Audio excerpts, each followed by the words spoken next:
¿Qué tal, amigos? Bienvenidos una vez más a este espacio de Platiquemos de Medicina. Estamos de nueva cuenta en el hospital de la ciudad de Mérida. Estamos aquí en el área de hospitalización con la doctora Ruth. Ruth, ¿qué tal? Hola, Carlos. Gracias por recibirnos aquí rápidamente. Se tomó un tiempo la doctora para platicar con nosotros.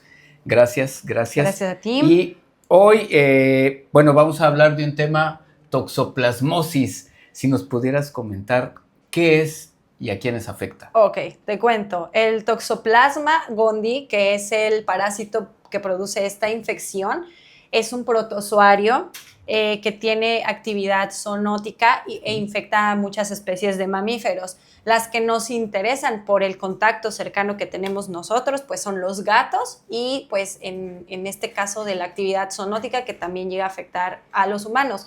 Es esta enfermedad mitológica que mucha de la población piensa que produce abortos en seres humanos. Ahorita vamos a platicar un poquito de la prevalencia, la incidencia y los porcentajes realmente de abortos que producen los toxoplasmas y cómo para su infección o para contraer este parásito tendríamos casi que ingerir las heces de nuestros gatos, cosa que pues no creo que ninguna embarazada ¿Se da solamente en gatos? ¿Los perros pudieran también no, portar? No, únicamente con los gatos. Sí, digo, te para cuento. quedarlo, para dejarlo un poquito más claro, ¿no? En parasitología decimos que un huésped es definitivo cuando el parásito tiene la capacidad de reproducirse sexualmente dentro de ese huésped. Hay huéspedes intermediarios, como seríamos en este caso los humanos, roedores, aves u otro tipo de organismos, donde la reproducción del parásito es asexual. Dentro de los huéspedes definitivos están toda la familia de felinos, o sea, leones, tigres, jaguares, ocelotes, en fin, felinos en general. Y lo que pasa con este huésped definitivo, que es el inicio del ciclo, es que elimina ooquistes, que es una de las 3 formas, digamos, reproductivas del parásito de las que vamos a platicar hoy, porque son las de interés clínico. El gato, el tigre, el león, vamos a hablar de gatos el día de hoy, elimina los ooquistes en sus heces. Estos ooquistes los puede estar eliminando desde una semana hasta 3 semanas de manera continua y se vuelven infectantes más o menos entre 1 y 5 días después de haber sido eliminados. Para que uno de los hospederos intermediarios contraiga el parásito, tiene que suceder que coma agua contaminada, alimentos o, digamos, en vida silvestre, tierra donde el felino haya depositado los ooquistes, en este caso donde haya defecado, ¿ok? Una vez que el hospedero intermediario ingiere los ooquistes, estos tienen varias vías de infección dentro del cuerpo, dependiendo de la inmunidad del hospedero, que eso es un punto súper importante de cómo se puede desarrollar la toxoplasmosis en cada organismo. Pero hablando del humano, te decía al inicio, es más fácil que una embarazada o tú o yo, cualquier ser humano, contraiga toxoplasma por la verdura mal lavada de los tacos, por ejemplo, que por tener contacto directo con las heces del gato. Entra el ooquiste a nuestro cuerpo y pueden formarse o taquizoitos o bradizoitos. Los taquizoitos son otras fases reproductivas del parásito que, digamos, se mantienen latentes hasta que la inmunidad baja y pueden seguirse reproduciendo. Estos dos se alojan en tejidos musculares o en otros órganos del cuerpo. En los humanos se alojan principalmente en los músculos esqueléticos, en el músculo del corazón, en cerebro y en ojo. Entonces decíamos que los ooquistes son la primera forma infectiva del parásito que se elimina por las heces del hospedero definitivo, que sería el felino en cuestión. Entonces, el humano, otros mamíferos ingieren estos y dentro del organismo del hospedero intermediario se pueden transformar en taquizoito o en bradizoito. Estas 2 raíces, esta significa rápido y esta significa lento. Ambas tienen la capacidad de enquistarse. Esta se enquista principalmente en músculo y esta en otros tejidos como el cerebro. ambos pueden enquistarse en corazón. Todo va a depender de la inmunidad del hospedero y qué tanto les permita a ellos seguirse reproduciendo, perdón. ¿Más o menos cuánto tiempo tarda en la reproducción de los mismos? Depende del sistema inmune del hospedero, okay. Pero en un hospedero inmunocomprometido estaríamos hablando de algún gato con leucemia, con SIDA o humanos con VIH. Esta capacidad de replicación es muy, muy rápida, o sea, menos de 2 meses ya tendríamos signología de toxoplasmosis en ese tipo de personas o de animales susceptibles. Y existe otro tipo de infección que es la transplacentaria, que ocurre en mujeres embarazadas. Está documentado que dependiendo del trimestre de embarazo hay un porcentaje de infección. En el primero es del 15%, en el segundo del 30% y en el tercero del 60%. Pero conforme va avanzando el embarazo, a pesar de que aquí es la fase, digamos, más de mayor riesgo, los efectos del parásito pues disminuyen. En algunos de estos casos, en el primer trimestre sí pueden llegar a producir abortos espontáneos, pero pues hay una estadística, al menos en Ciudad de México está reportado que 2 de cada 1,000 recién nacidos contrajeron toxoplasma durante el embarazo. Entonces, o sea, es nada. Y la tasa de mortalidad que produce en estos bebés pues es del 10%. Entonces, volviendo a lo del tema del mito, que es lo que quisiera dejar muy, muy claro, es más fácil que una embarazada contraiga toxoplasma comiendo en la calle, comiendo verduras mal lavadas, mal desinfectadas, que por tener contacto con los gatos. Básicamente verduras, podría ser carne también. O agua. La agua. Carne sí. Okay. Sí. La carne en estos casos, por ejemplo, de que haya un bovino, un puerco que tenga toxoplasmas enquistados en sus músculos y se llega a ingerir esa carne, puede ser, pero es el menor de de las probabilidades de contagio.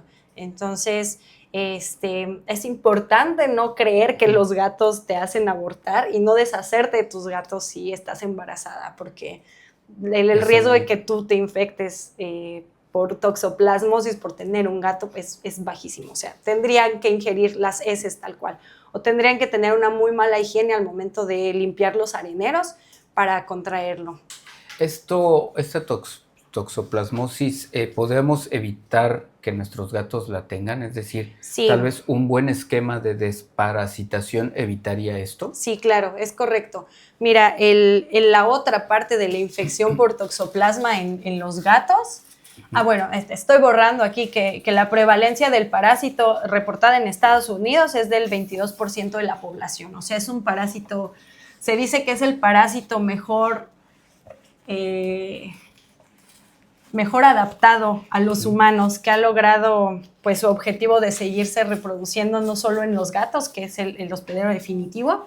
El tema con los gatos es que ellos se infectan ingiriendo al hospedero intermediario. O sea, el gato puede comer un ratón, una lagartija, no sé, me va a salir horrible mi ratón.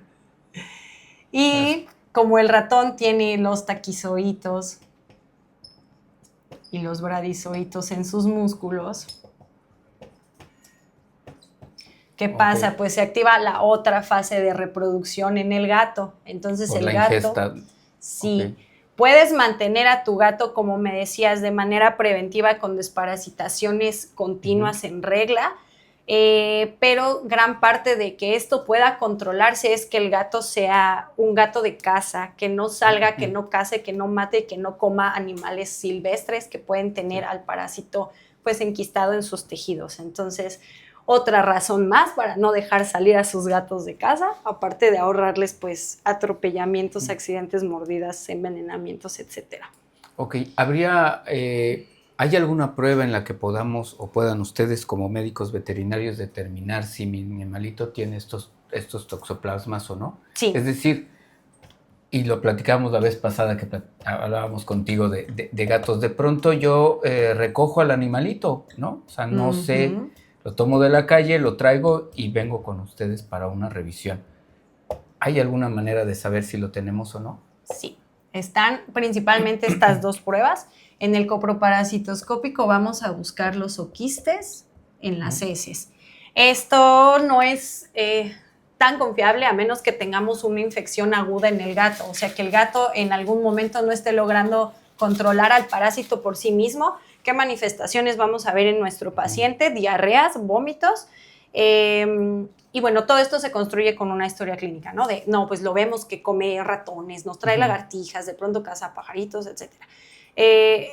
Es muy poco probable que encuentres un quiste de toxoplasma en un copro, a menos que tengas los años de experiencia haciendo este tipo de exámenes en las heces, y porque justo también va a depender del momento de la infección qué tantos oquistes se está eliminando en las heces. Yo te puedo decir en todo este tiempo que llevo haciendo copros, solamente lo he visto 2 veces en 2 gatos que sí tenían una carga parasitaria importante.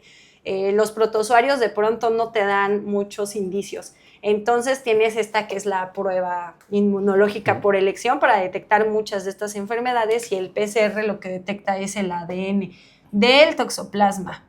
Entonces no hay, digamos, margen de error en buscarlo entonces, utilizando esta técnica. Hacer el PCR. Pero igual tendríamos que tener al toxoplasma libre en sangre, o los PCRs no solamente se hacen en sangre. Puedes mandar un músculo, los mismos tejidos que llega a infectar. Es muy difícil que mande cerebro y corazón, pero te van a detectar el ADN del toxoplasma. Y en sangre, te digo, tendría que estar libre en sangre el toxoplasma para poder ser detectado. Igualmente, con la alta sensibilidad y especificidad que maneja esa técnica, lo puedes encontrar. Entonces, sí o sí, o sea, si tu copro te falló, mandas a hacer un PCR. ¿Qué pasaría, doctora, si al realizar esta prueba de PCR determinamos que nuestro felino tiene la toxoplasmosis? ¿Cuál es el tratamiento a seguir? Ok, se establecen tratamientos principalmente en gatos, empleando sulfas o pirimetamina. Los que yo he usado en mi experiencia me han funcionado bastante bien, son solamente las sulfas, y llegaron a ser tratamientos más o menos de 1 mes, que de pronto en gatos es complicado por su peso y por su manera de dosificar. Tiene que ser empleando una suspensión, porque pues las tabletas nos quedan gigantes, entonces, y aparte darle tabletas a un gato es un circo. Es algo complicado. Entonces, de pronto sí los propietarios llegan a cansarse un poco, pero las sulfas funcionan perfecto, y en el caso de los humanos, la espiramicina es el recomendado en embarazadas, cuando se detecta en alguno de los primeros trimestres de gestación.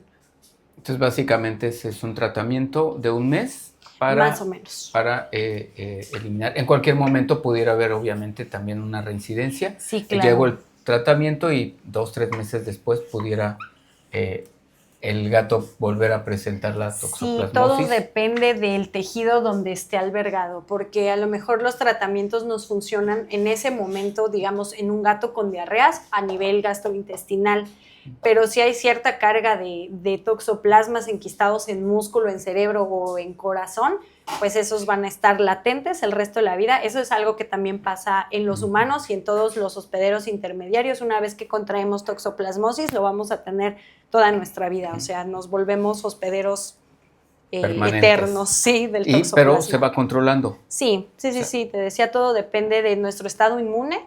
Realmente las lesiones o los signos importantes en los humanos los vemos en ojo. El más común es la retinocoroiditis y algunas signologías nerviosas, pero eso es ya en personas, te repito, con VIH o con otras enfermedades que comprometen su inmunidad. El caso de los abortos, que te decía que es como el mito, que realmente no hay como documentados o no hay estadísticas importantes que asocien el toxoplasma con abortos en mujeres, en humanas. Y pues nada, todo depende de tu estado inmune. Digo, para romper un poquito estos mitos que sí, se tienen de que te embarazas y el gato tiene que ver a dónde se va. No, por favor, no lo hagan, no se deshagan de sus gatos. Es muy poco probable que el gato sea la causa. Sí. Perfecto. Pues te agradecemos mucho que hayas platicado con nosotros, y a ustedes los espero el próximo martes en más de Platiquemos de Medicina. Hasta pronto.